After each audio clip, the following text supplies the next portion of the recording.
लेकर के आ चुकी हूँ और ज्यादातर वीडियोस जो है मैं आप सभी के लिए इंडियन प्रोसेस यानी कि डोमेस्टिक प्रोसेस की लेकर के आई हूँ। लेकिन आज की वीडियो बहुत ज्यादा खास होने वाली है, बहुत ज्यादा इंटरेस्टिंग होने वाली है, क्योंकि आज इस वीडियो में हम बात करेंगे इंटरनेशनल प्रोसेस में कौन कौन सी अपॉर्चुनिटीज आपके लिए रहती है। और मेरे साथ जो मैम है ये बेसिकली इंटरनेशनल प्रोसेस में एचआर एडमिन का काम करती है, तो इनके थ्रू हम जानेंगे कि इंडिया में इंटरनेशनल प्रोसेस में कौन कौन सी स्किल्स रिक्वायर्ड रहती है, किन किन प्रोफाइल में आपको काम करने का मौका मिलता है, क्या सैलरी पैकेज रहता है, क्या क्वालिफिकेशन रिक्वायर्ड रहती है, सारी चीजें दोस्तों बताएंगे आज इस वीडियो में। लेकिन वीडियो स्टार्ट करने से पहले आपसे कहना चाहूंगी, अगर आपने अभी तक हमारा यूट्यूब चैनल सब्सक्राइब नहीं किया है तो जल्दी से कर लीजिए एंड बेल आइकन को भी दबा दीजिए। तो गाइस स्टार्ट करते हैं आज की वीडियो। तो मैम सबसे पहले मैं आपका नाम जानना चाहूंगी। मेरा नाम है कृतिका। ओके मैम, आज की जो वीडियो है हमारी, बेसिकली मैंने जो वीडियो बनाने का जो मोटिव है हमारा वो ये है कि हम लोगों को बताएं कि इंडिया में जो इंटरनेशनल प्रोसेस होता है जिसके लिए ज़्यादातर लोग नाइट शिफ्ट करते हैं, तो उन प्रोसेस के लिए इंडिया में कौन कौन सी अपॉर्चुनिटीज़ जो है वो होती है। तो सबसे पहले आप मुझे ये बताइए कि आपकी प्रोफाइल क्या है, देन अपॉर्चुनिटीज़ के बारे में बात करेंगे। तो मैम आपकी प्रोफाइल क्या है? तो मेरी प्रोफाइल है बेसिकली यूएस एचआर एडमिन इन इस कंपनी में। लेकिन इससे पहले जो मैंने कंपनीज में काम किया है उसमें मेरी प्रोफाइल थी US executive, US HR executive, और यहाँ पे मैं सीनियर यूएस एचआर एग्जीक्यूटिव हूँ। ओके मैम, तो इस प्रोफाइल में आपको काम क्या करना होता होगा? इस प्रोफाइल में जितने भी लोग जो हमारी कंपनी से यूएस में हायर होते हैं उनके लिए बैकग्राउंड चेक, उनका एम्प्लॉयमेंट वेरिफिकेशन, जो भी वो यूएस में रह के उनका वीज़ाज, उनके अगर उनका कोई डॉक्यूमेंट अभी जैसे उनकी डेट निकलने वाली है उनको टाइम पे चेक करना, उनके डॉक्यूमेंट्स मंगाना, उनसे बात करना, उनको डॉक्यूमेंट्स समझाना, या जो भी दूसरी कंपनी से कॉन्ट्रैक्ट एग्रीमेंट्स वगैरह आ रहे हैं उनको चेक करना, उनको टाइमली वे में मैनेज करना, और ये सब मेरा काम है। ओके मैम, मैम एक बेसिक क्वेश्चन मैं आपसे पूछना चाहूँगी कि इस प्रोफाइल में बेसिकली आपको कितने घंटे का काम करना होता होगा? बेसिकली 9 आवर्स का जो टाइम हमें दिया जाता है उसमें हमें 1 घंटे का ब्रेक मिलता है और 8 घंटे हमें काम करना पड़ता है। और जो शिफ्ट टाइमिंग रहती है वो क्या रहती है? Shift timings 2 time shift timings हैं। अगर आप एक इसमें होती है डे सेविंग्स, जो डे सेविंग्स होती है वो हमारी होती है शाम के 6-6:30 बजे से 3:30 बजे तक, मतलब शाम के। और नाइट्स, और एक होती है नाइट सेविंग जो बेसिकली सर्दियों के टाइम पे आती है, वो होती है 7:30 से 4:30 बजे तक सुबह। ओके, अब मैम क्या सैलरी पैकेज मिलता होगा इस प्रोफाइल में?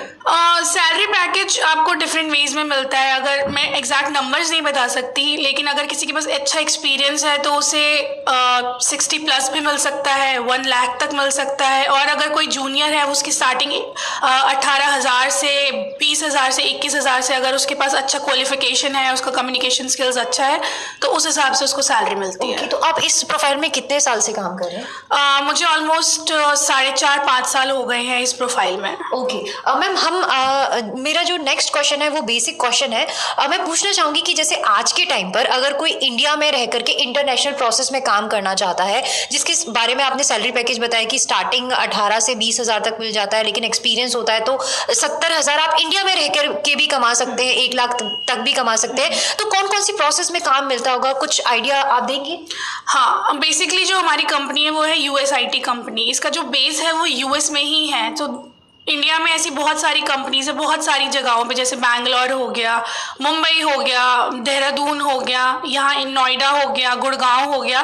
तो बेसिकली ये लोग यहाँ पे एक कंपनी सेटअप करते हैं जहाँ पे ये लोग हायर करते हैं एक रिक्रूटर, BDM, जिसमें BDM की प्रोफाइल में आप लोगों को क्लाइंट देते हैं, क्लाइंट पोजीशंस देते हैं। फिर आती है एक रिक्रूटमेंट की टीम। रिक्रूटर्स क्या करते हैं, रिक्रूटर्स वो क्लाइंट के लिए लोग हायर करते हैं, लेकिन सिर्फ यूएस में।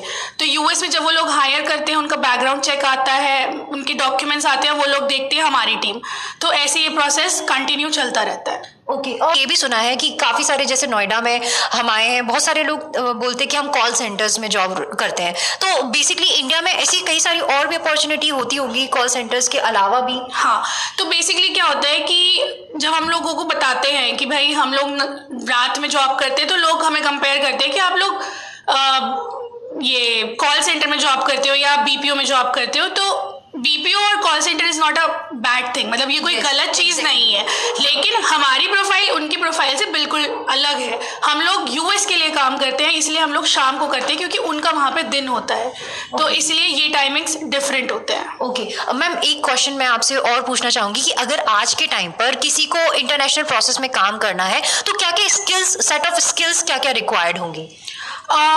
बेसिकली ऐसा होता है कि हर प्रोफाइल के लिए आपको एक अलग कह सकते हो कि अलग, जैसे हम लोग हर टाइप की पढ़ाई करते हैं तो उसके लिए ऐसा कुछ नहीं है, आपको बस आपकी कम्युनिकेशन स्किल्स एक तो अच्छी होनी चाहिए ताकि आप यूएस के लोगों को समझा सको, एक्सप्लेन कर सको, क्योंकि अगर आपकी इंग्लिश ही अच्छी नहीं होगी, आपका ठहराव नहीं होगा तो आप लोग उनको समझा नहीं पाओगे।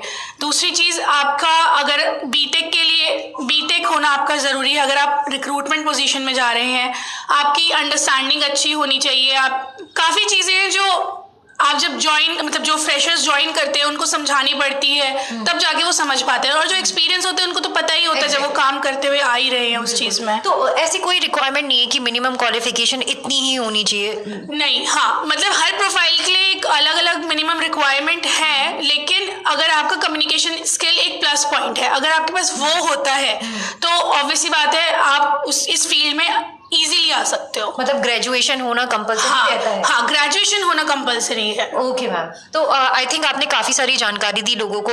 एक्चुअली क्या है ना कि बहुत सारे लोगों को पता भी नहीं होता कि कौन कौन सी प्रोफाइल इंटरनेशनल प्रोसेस में होती है। एक चीज जो और इम्पोर्टेंट है सबके लिए जानना कि आज के टाइम पर अगर कोई इस तरीके की नौकरी पाना चाहे तो क्या बेस्ट ऑप्शन रहेगा, किस तरीके से वो नौकरी ढूंढ सकता है?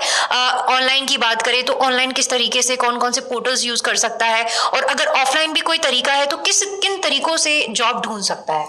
अगर आप बहुत ही आपने बहुत अच्छी ग्रेजुएशन की है, कई लोग होता है, मैंने देखा है कि बीटेक के लोग हो गए, वो लोग सोचते हैं हम लोगों को कहीं जॉब नहीं मिलेगी, हम लोगों ने बीटेक क्यों कर ली। कई लॉ वाले लोग होते हैं, जैसे मैं खुद एक बीए एलएलबी पास आउट हूँ, मेरा काम बहुत अच्छा है। कई लोग मुझे बोलते हैं कि आपने यही फील्ड क्यों चूज़ की, तो आपका पूरा लॉ भी नहीं है। तो मैं ये भी बोलना चाहूँगी कि नहीं, ऐसा नहीं है, मेरा लॉ का बहुत काम यहाँ पे आता है, और इन्होंने मुझे हायर भी इसलिए किया था बिकॉज मैं एक लॉ ग्रेजुएट हूँ और मेरे को ये सब डिटेल्स बहुत अच्छे से आते हैं। तो मैं ये बोलना चाहूँगी कि आप अगर बहुत अच्छा आपका बेस है, आपने पढ़ाई अच्छे कॉलेज से की है, आपका इंग्लिश कम्युनिकेशन स्किल्स अच्छे हैं, तो बेसिक एक पॉइंट है वो है लिंक्डइन। आप लिंक्डइन में अपनी प्रोफाइल बनाएं, उसको अच्छे से मेंटेन करें, लोगों से कनेक्ट करें। आप जितना लोगों से कनेक्ट करेंगे उतनी आपके पास अपॉर्चुनिटीज़ अच्छी होंगी, बहुत वेज में अपॉर्चुनिटीज़ होंगी, वेरीज बढ़ जाएगा आपका, सब कुछ बढ़ जाएगा। दूसरी चीज़, आप naukri.com पे रोज़ अपनी प्रोफाइल, अपना CV अपडेट करें, रिज्यूमे अपडेट करें। जितना आप वो अपडेट करते रहेंगे उतनी आपकी दूसरों के पास वो आपकी प्रोफाइल पहुंचेगी ज़्यादा। तो ये एक बेसिक वो है जिनकी ग्रेजुएशन अच्छी है। मैम, जब आपने फर्स्ट जॉब ढूंढी थी तो मतलब आसानी से मिल गई थी नौकरी या फिर काफ़ी सारा वेट करना पड़ा था? वेट तो नहीं कहेंगे, मेरे पास डिग्री अच्छी थी, मेरे पास कम्युनिकेशन स्किल्स अच्छी थी, तो मुझे जॉब जो मिली थी वो मेरे फ्रेंड के थ्रू मिली थी बिकॉज वो इसी फील्ड में थे। तो उन्होंने मुझे दूसरी फील्ड में जॉब, मतलब उसी कंपनी में दूसरी फील्ड में जॉब लगवाया जो बेसिकली मेरे लिए थी। और इससे पहले मैं कोर्ट में काम करती थी, तो वहाँ पे थोड़ा नहीं लगा मुझे कि नहीं चल पाएगा, तो इसीलिए मैंने कॉर्पोरेट में ज्वाइन किया। मतलब आपको कोर्ट जिस तरीके से, मतलब आप जब LLB करी तो उसके बाद कोर्ट इतना ज़्यादा समझ में नहीं आया, आपको कॉर्पोरेट सेक्टर में अपना करियर बनाना था, जो कि आपने LLB के बाद बनाया, और काफी अच्छी पोजीशन पर अभी आप काम कर रहे हैं आई थिंक, और काफी अच्छा पैकेज भी आपका है। ओके, तो thank you so much ma'am, काफी अच्छी नॉलेज दी लोगों को और काफी सारी चीजें भी बताई कि इंटरनेशनल प्रोसेस में कॉल सेंटर के अलावा भी बहुत सारी ऐसी जॉब अपॉर्चुनिटीज होती हैं जो कि बीटेक वालों के लिए भी रहती है, MBA वालों के लिए भी रहती है, लॉ स्टूडेंट्स के लिए भी रहती हैं, और वो अपना करियर उसमें भी बना सकते हैं। जो जरिया है मैडम ने वो भी बताया। मैम, न्यूज़पेपर्स वगैरह में जो वैकेंसीज निकलती हैं उसके थ्रू भी क्या पता चल सकता है हमें? न्यूज़पेपर के थ्रू आप कंपनी के लिए जो भी आपका उसमें कंपनी डिटेल्स दी होती है, जो लिंक दी होती है, स्पेशली मेरा बोलना ये है कि आप उनको पहले चेक करें, बिकॉज न्यूज़पेपर पे हम लोग एकदम से भरोसा, न्यूज़पेपर क्या, कोई भी दूसरी naukri.com हो, कुछ भी हो, कोई कंसल्टेंसी सर्विस हो, आप उसमें पहले डबल चेक करें, क्योंकि कभी कभी ऐसा होता है कि आप उस जगह पे नहीं बैठ पाते और आपके पैसे वेस्ट हो जाते हैं।